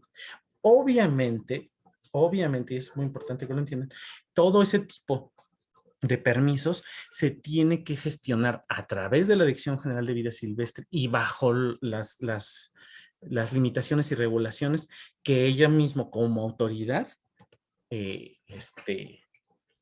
concede, ¿no? Para atender todo tipo de cosas de colecta de plantas que no se encuentran en la NOM, ¿sí? Ahí sí, todo tipo de plantas que no se encuentran en la NOM, tiene que ser a través de la Dirección General de Gestión Forestal y Suelos, ¿sí? Porque ellos son los que se encargan de los permisos de uso de especies maderables y no maderables. Y para el caso de las especies acuáticas, a través de la Dirección General de Ordenamiento Pesquero y Acuícola de la CONAPESCA. Aquí dice SAGARPA, pero ahora es la SADER. Todos los formatos para solicitar un permiso de colecta están a través del portal del gobierno, que es www.gov.mx, en la sección de trámites, medio ambiente y vida silvestre. Recuerden a qué se refiere vida silvestre. Si ustedes o alguien está interesado en tramitar un permiso de colecta de pesca, se llama permiso de pesca de fomento y tiene que tramitarse en otra dirección general. No pienso ponerles todos los formatos ni todos los requisitos, ¿sí? Porque lo más importante es que ustedes o cualquiera de los particulares que quiera solicitar un permiso de colecta tiene que estar avalado por una institución de docencia, ¿sí? O de investigación. Y de docencia superior. O sea, no se expiden permisos de colecta para la docencia en niveles básico y medio, básico, medio superior, medio y medio superior. O sea, no se puede otorgar un permiso de colecta en la primaria, en la secundaria o en la preparatoria. Tiene que ser solo en el nivel superior. ¿Sí? Eso es muy, muy importante. Hay tres líneas, tres modalidades por las que se puede otorgar el permiso de colecta. Por línea de investigación, esa es casi para los SNI. ¿Sí? Porque uno de los requisitos es el nombramiento SNI y la línea de investigación que desarrolla. La modalidad de enseñanza. Esta es la modalidad que normalmente debería tener alguien que va a salir al campo y con fines de docencia va a colectar. ¿Sí? Pero recuerden, en realidad, incluso la autoridad con nosotros, que tenemos un canal directo con ellos, nos ha dicho, no vamos a estarles otorgando permisos de colecta, de enseñanza cada semestre. ¿No? Ese es el impacto que se genera en las poblaciones. Entonces, por eso tampoco, o sea, o por eso más bien hemos estado luchando porque se evite, ¿no? Como práctica la colecta científica en materias básicas o del tronco básico, ¿sí? Y la más utilizada es por proyecto. En esta modalidad por proyecto, ¿sí? Se puede solicitar hacer la colecta de especies que estén en la NOM siempre y cuando se justifique, y siempre la autoridad va a determinar un número tope de individuos que se deben colectar. Al respecto, por ejemplo, yo siempre hablo con mis alumnos y alumnos de niveles ya más arriba o con colegas o en los foros de discusión donde hemos trabajado, pues obviamente si vas a trabajar con especies NOM, considera que no puedes colectar, yo les diría que más de uno, pero obviamente eso sí es una atribución, una prerrogativa de la autoridad. Ellos determinarán si la justificación para colectar X número de individuos que se encuentran en la NOM o de esta especie que está en riesgo, amenazada o en protección especial, pues bueno, esa es una atribución de la autoridad, pero o sea, en general la cuestión de buena práctica diría que evitáramos, ¿no? Pero bueno, como actividad de investigación y de docencia, la colecta de una especie NOM sí está considerada, ¿no? Cualquiera de estos permisos puede ser refrendado, ¿sí? En una única ocasión, o puede llevarse a modificación, ¿sí? Por alguna razón. Para eso se utiliza este trámite que es el de modificación o prórroga, y se puede hacer siempre dando aviso un mes antes. En el caso de la prórroga, ¿no? Un mes antes de que termine. Normalmente los permisos duran un año nada más, y durante ese año también se tiene que entregar un informe. La prórroga debe de solicitarse previa al informe, y el informe se tiene que entregar para que se les dé la prórroga. Si hay alguna modificación, también se tiene que avisar a la autoridad a través de esta solicitud. Obviamente, cada año, quien tenga una licencia de colecta científica tiene que estar dando el informe, y en ese informe se tienen que integrar la cantidad de individuos que se colectó de las especies que se tenían previstas en el proyecto o a través de una modificación. Normalmente los plazos son de 20 días hábiles, pero estos pueden modificarse. ¿Por qué? Porque si la actividad de colecta científica se va a llevar a cabo, por ejemplo, en un área natural protegida, separan esos 20 días hábiles porque la autoridad siempre va a requerir o va a utilizar el recurso de preguntar al responsable de las áreas naturales protegidas si es posible llevar a cabo dicha actividad. ¿Sí? Ahí se depende de los administradores de las áreas naturales protegidas, o bien en los casos que la autoridad considere requieran de su consulta a un experto.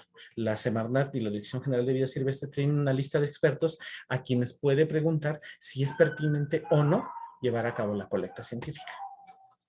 ¿Sí? En el caso de la modificación o prórroga, se tardan 15 días, pero tiene que hacerse la modificación previa, o sea, se tiene que solicitar el realizar la modificación, y no puede hacerse hasta que se les autorice.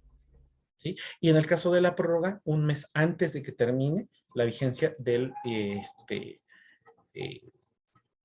titular. Ojo, esto es muy importante. El titular es la persona que está avalada por la institución, pero ese titular puede incluir y avalar, ¿sí?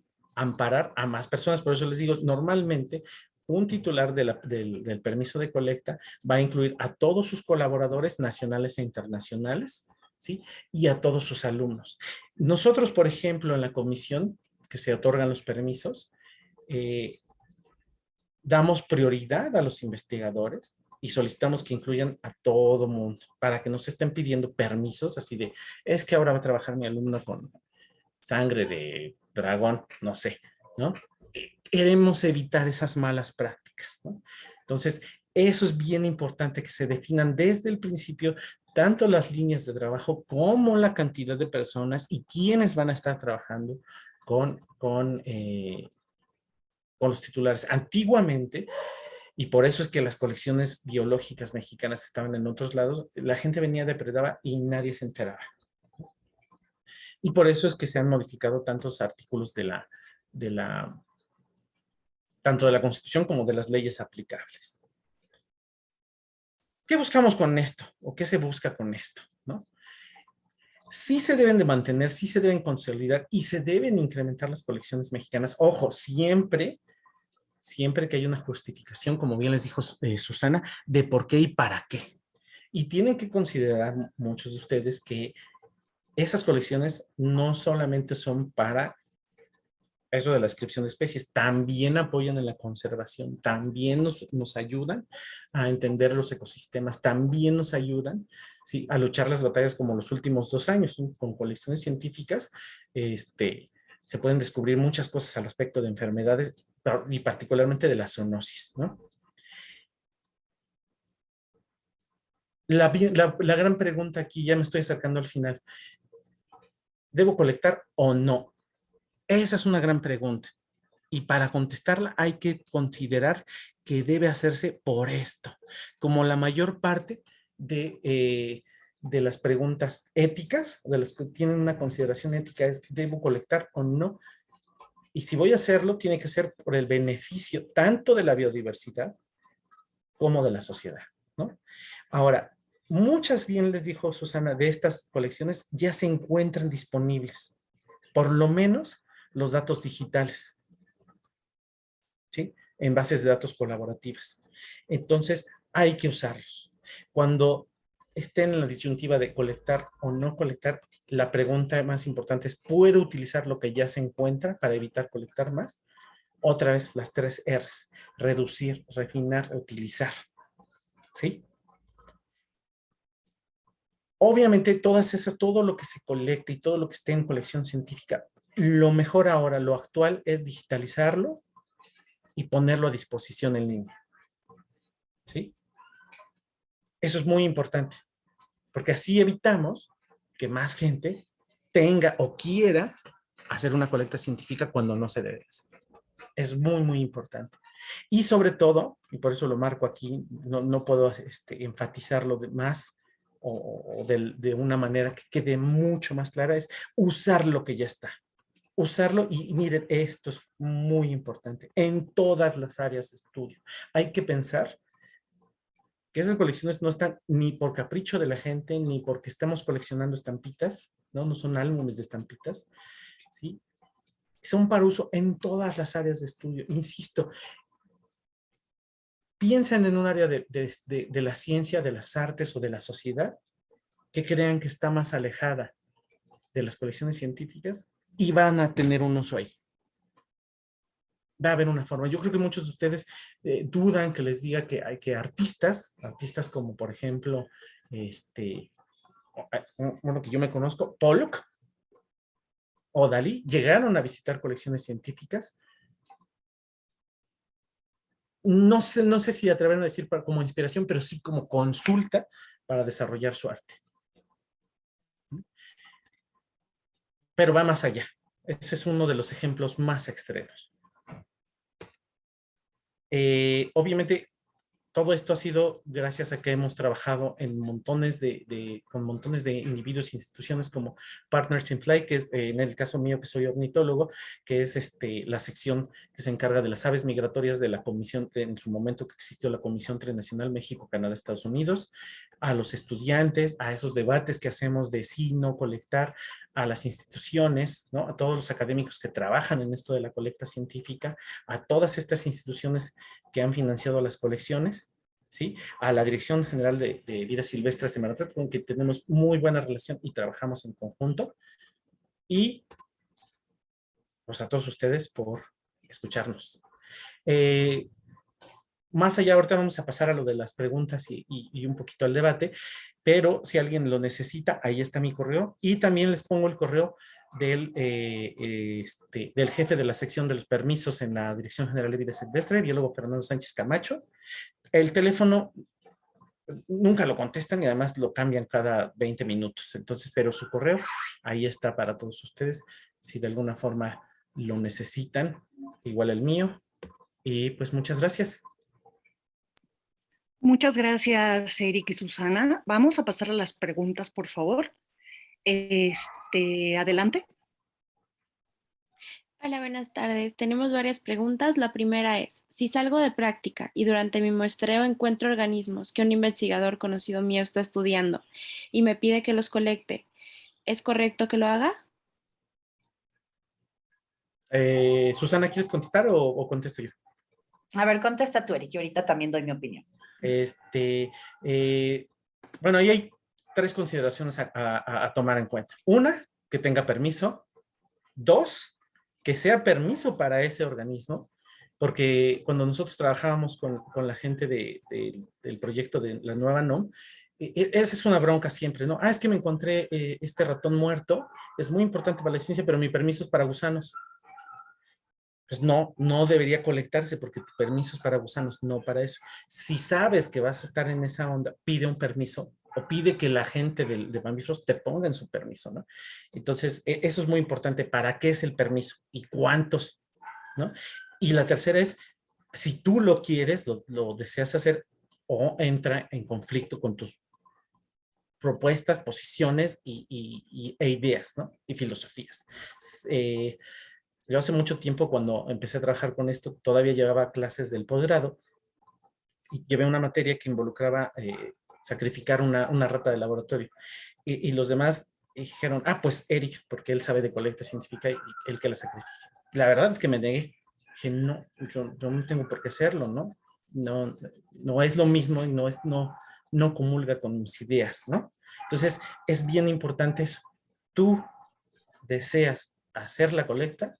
Si la respuesta es sí y cumple con lo anterior, si la respuesta es no, no tienes por qué hacerlo. Yo solo quiero agregar que, justo lo que dijo Eric, ¿no? Si llevas el permiso, está bien, pero si no es una mala praxis, porque imagínate entonces si vamos a estar colectando animales por encargo. O sea, nosotros vamos a buscar algo, pero es que este lo quiere tal, es que este lo quiere tal, al final es expolio, ¿no? O sea, por eso es que uno debe atenerse a los lineamientos y a lo que marcan los permisos. Ahorita, por ahí una pregunta más abajo, vamos a poder ahondar en esto. Vale, muchísimas gracias. Siguiente pregunta, dicen, ¿por qué el logo de la Comisión de Ética tiene a un hombre en el centro? ¿No puede verse esto como antropocéntrico? Ay, Ángeles. Sí. Pensé lo mismo. Contesto Pensé lo mismo. rapidísimo. El logo de la CEARC, su significado radica en la consideración, la extensión de la consideración moral. Todo individuo, hembra, macho, él, ella, ella, en el caso de los humanos, tiene que empezar con una consideración hacia sí mismo. Por eso al centro de la consideración pusimos un humanito, humanita. En realidad no planteamos qué género o qué sexo tendría, solamente que la misma consideración empieza hacia uno o una misma. Es todo.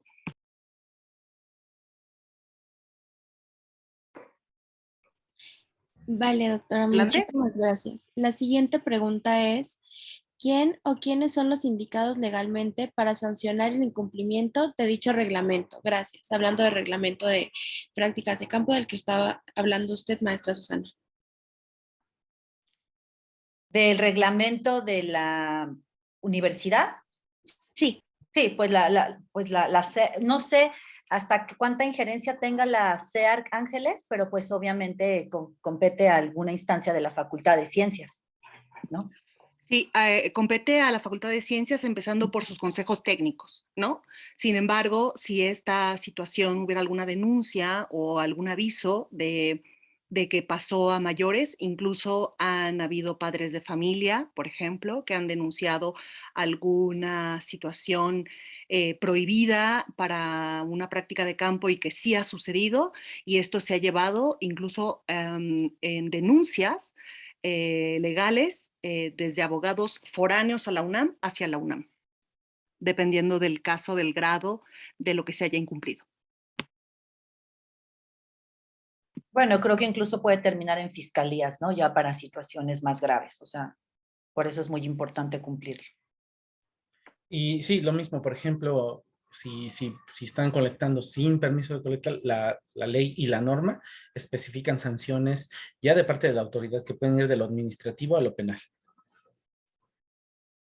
Exactamente, y principalmente para los animales, como hace bien mencionó el profesor Eric, que se encuentran dentro de alguna categoría de la norma 059, que es categorías de riesgo de peligro de extinción, pues está la Profepa, ¿no? Que es a donde se hacen las denuncias. Ok, siguiente pregunta. ¿Cómo se consideraría si una colecta es vital o no?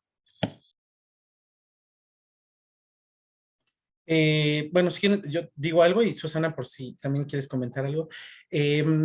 Pues depende, como siempre, en lo legal y en lo ético de cada caso, ¿no? O sea, si la colecta es, voy a colectar 10 organismos para analizar cómo funciona su sistema respiratorio, eso está mal, ¿no? De todos lados, de lo legal, de lo moral y de lo ético. La pregunta tiene que ser la adecuada y también la cantidad, ¿no? La N a utilizar. Entonces, yo diría que depende de cada caso y depende del estudio. Obviamente, ahí quien tiene la prerrogativa de decir si está bien y de hacer correcciones es la autoridad. O sea, la autoridad va a decir, la propuesta que usted nos hace para colectar tantos individuos de este organismo no procede. O lo refina o reduce la N o no sé qué. Si se tiene uno un recurso de, ahí se me olvidó ahorita el nombre, recurso de consideración, de reconsideración, cuando se niegan los permisos, ¿no? Y ahí puede uno modificarlos, pero quien decide al final para otorgar el permiso es la autoridad. Ahora, pues cada investigador tiene que considerar desde su propia práctica y desde su propia ética si es o no adecuado colectar. En efecto, y bueno, yo considero que vital es cuando va a ser un cambio significativo, principalmente en la especie o en las poblaciones que hay de la especie, ¿no? O sea, que no hay algo al respecto, que no hay alternativa, que digamos, bueno, es que si no colectamos la cantidad que permitan, que bueno, a mí me cuesta mucho trabajo estos temas, pero bueno, es porque va a ser un cambio real, no en una práctica que se hace reiteradamente, que cada semestre es lo mismo, que ya se tienen incluso ahí bitácoras, fotos, que ya hay colecciones, o sea, que ya lo puedes encontrar en cualquier lado, sino ayer platicando con Eric me dijo una palabra, o sea, tiene que ser muy específico para qué va a ser. No recuerdo la palabra, pero o sea, colectas que en verdad requieran y sean vitales, la palabra vital, necesarias para beneficio, no para lo mismo de lo mismo, ni en detrimento de. Exacto, que consideran el costo-beneficio. Es decir, tienen que pensar que vamos a obtener un organismo de su medio, sacarlo y llevarlo a una colección o utilizarlo de alguna forma. Si el costo-beneficio es adecuado, entonces la colecta puede ser pertinente. Ojo, puede ser pertinente. Ahí se tiene que analizar siempre antes, durante y después. Así es, y apelando también a las justicias, ¿no? O sea, voy a hacer esto, ¿qué le voy a retribuir a ese organismo o a los organismos que estamos expoliando? Vale, muchísimas gracias por su respuesta. La siguiente pregunta es, justo para conocer la biodiversidad se requiere de la recolecta de organismos. Y cabe mencionar que en el caso de México no se conoce en su totalidad muchos grupos. En taxonomía se requiere de una designación del ejemplar tipo. ¿Hay alguna propuesta para sustituir esta práctica de designación del ejemplar tipo? Sí, sí, de hecho, es que depende mucho también de las sociedades y el código, las sociedades científicas y el código de nomenclatura aplicable. Por ejemplo, los códigos que ahora se llaman de código de nomenclatura de plantas, hongos y algas, ellos aceptaban dibujos. en algunos casos para el código de nomenclatura zoológica se aceptaban fotos, ¿sí? Sobre todo porque hay que recordar que el tipo es portanombre, no es un arquetipo, no representa a la especie, nada más es lo voy a decir tal cual, no quiere decir que lo esté cosificando, pero representa un documento legal, ¿sí? Que porta el nombre de la especie, nada más.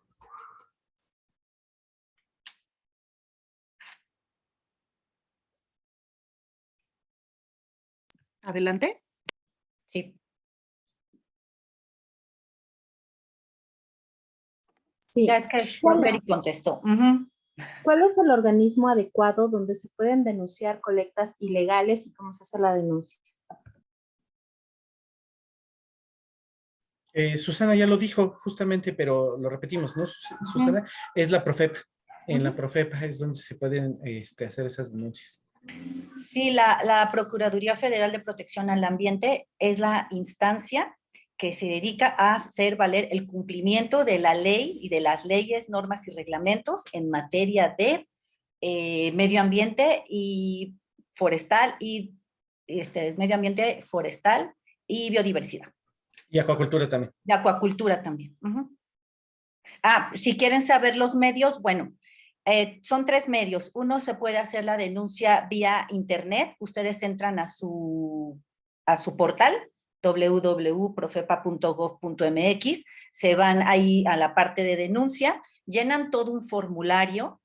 Se dice que se permiten las denuncias anónimas, pero lo ideal es que se den el nombre para que se les dé curso.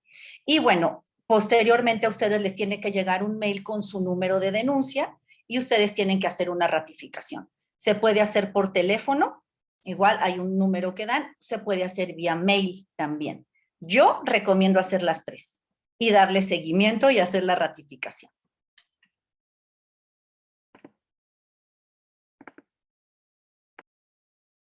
Vale, muchísimas gracias por su respuesta. Ahora me preguntan, la colecta me hace mucho ruido. Si bien dice el doctor es necesaria, también la considero muy antropocéntrica, pero llegará algún momento en el que se pueda evitar atrapar y matar a estos individuos, es decir, solo utilizar cuerpos de procedencia ética.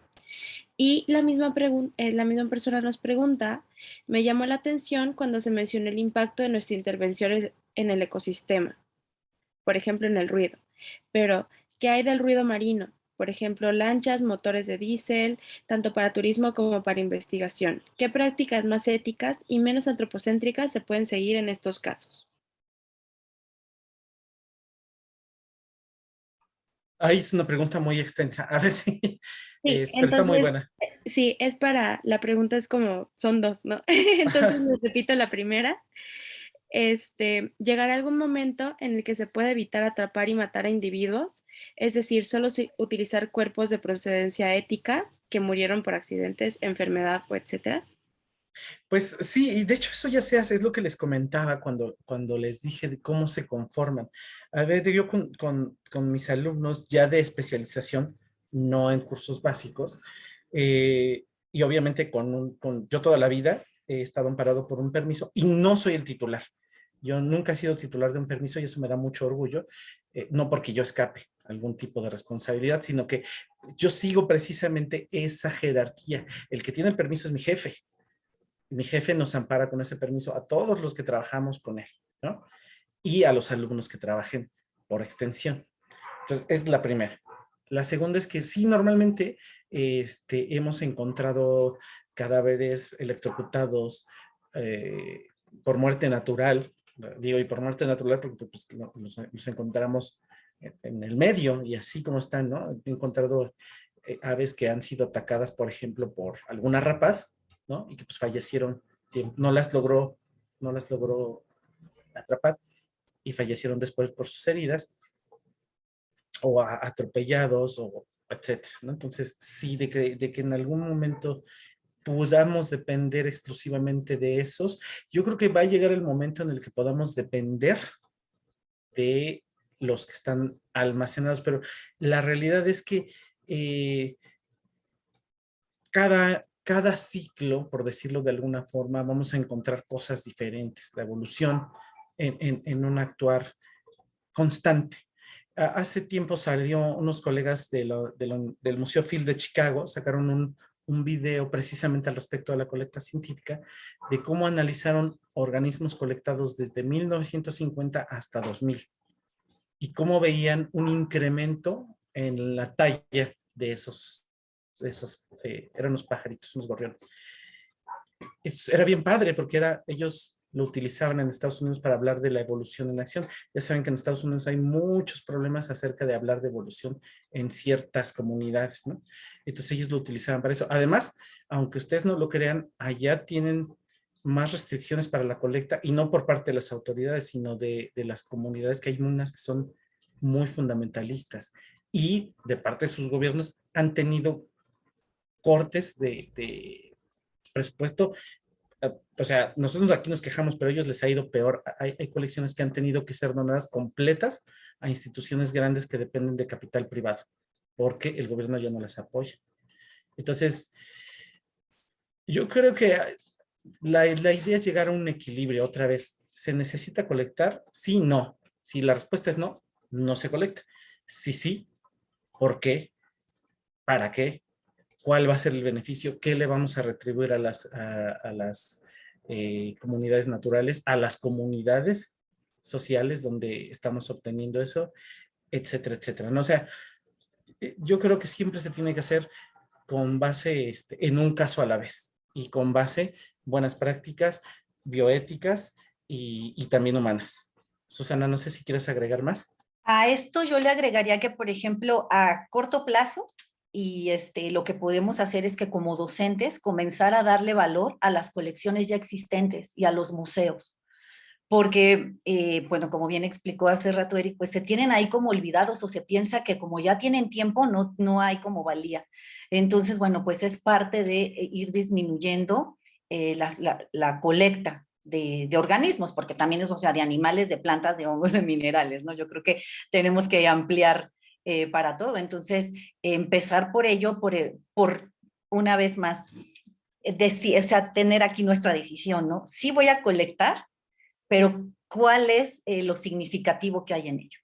Ya hay colecciones, reitero, los museos, las visitas guiadas y demás son muy funcionales.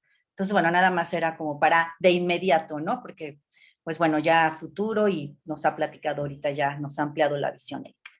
Y sobre lo que dices que cuando hablé sobre el impacto del ruido que hay sobre el ruido oceánico, se le llama ruido oceánico, que es lo que estás mencionando, aquel que ocasionamos con las lanchas de motores, incluso la contaminación del diésel, y que sí, también se da mucho para las prácticas que se realizan en cuerpos de agua.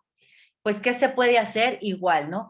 Ver el reemplazo. Y no nada más es el ruido, sino también la persecución que se hace de los animales que se van a estudiar. Entonces, pues yo ahí más vería la cuestión de reemplazar la práctica por avistamientos, por observaciones, como bien dije, también hechos de forma ética, porque finalmente el ruido oceánico, más allá de todo lo que ocasiona el sonar y todas las pruebas de explosivos que son por las grandes, nuestros impactos también generan, por ejemplo, alteraciones en mamíferos marinos, por ejemplo, los delfines. Esos encallamientos que vemos muchas veces es porque es tanto el ruido, ahí hay un video que lo explica, la IFAO, es tanto el ruido que ya hay en el océano que pierden la noción y se enferman, se inflaman una parte de su cerebro, que ellos necesitan muchas veces los sonidos para orientarse, y se estresan, se enferman, y es por eso que van a encallarse, a dejarse morir, porque están desorientados, ¿no? Pero bueno, pues es un factor, son muchos factores lo que lo ocasionan, pero obviamente las prácticas que se hacen en lanchas de motor, pues tienen ese impacto también. Quisiera nada más agregar rápidamente, perdón, es que a veces tendemos a pensar, yo creo que es muy importante el que mencionaron qué onda con el ruido a donde vamos a las prácticas, en el mar y todo, pero también aquí en la ciudad, o sea, la gente y nosotros los biólogos no nos damos cuenta de que hay una biodiversidad urbana. como que tendemos a pensar que como ya está modificado, no hay. Y yo la verdad soy feliz porque tengo afortunadamente un árbol cerca de mi ventana y yo salgo a pasear con mi perrita y veo montones de especies y voy escuchando los cantos y eso.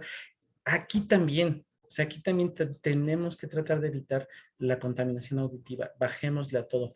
No hay que pitar el claxon los que tengan auto a la mínima provocación. También tengan cuidado con de verdad, si empiezan a ver la biodiversidad urbana, es maravillosa, hay de todo, insectos, bípedos, aves, mamíferos. En algunas porciones de la ciudad pueden ver cacomixtles, ¿cómo se llaman estos chiquititos marsupiales? Tlacuaches, ¿no? Hay de todo, zarigüeyas.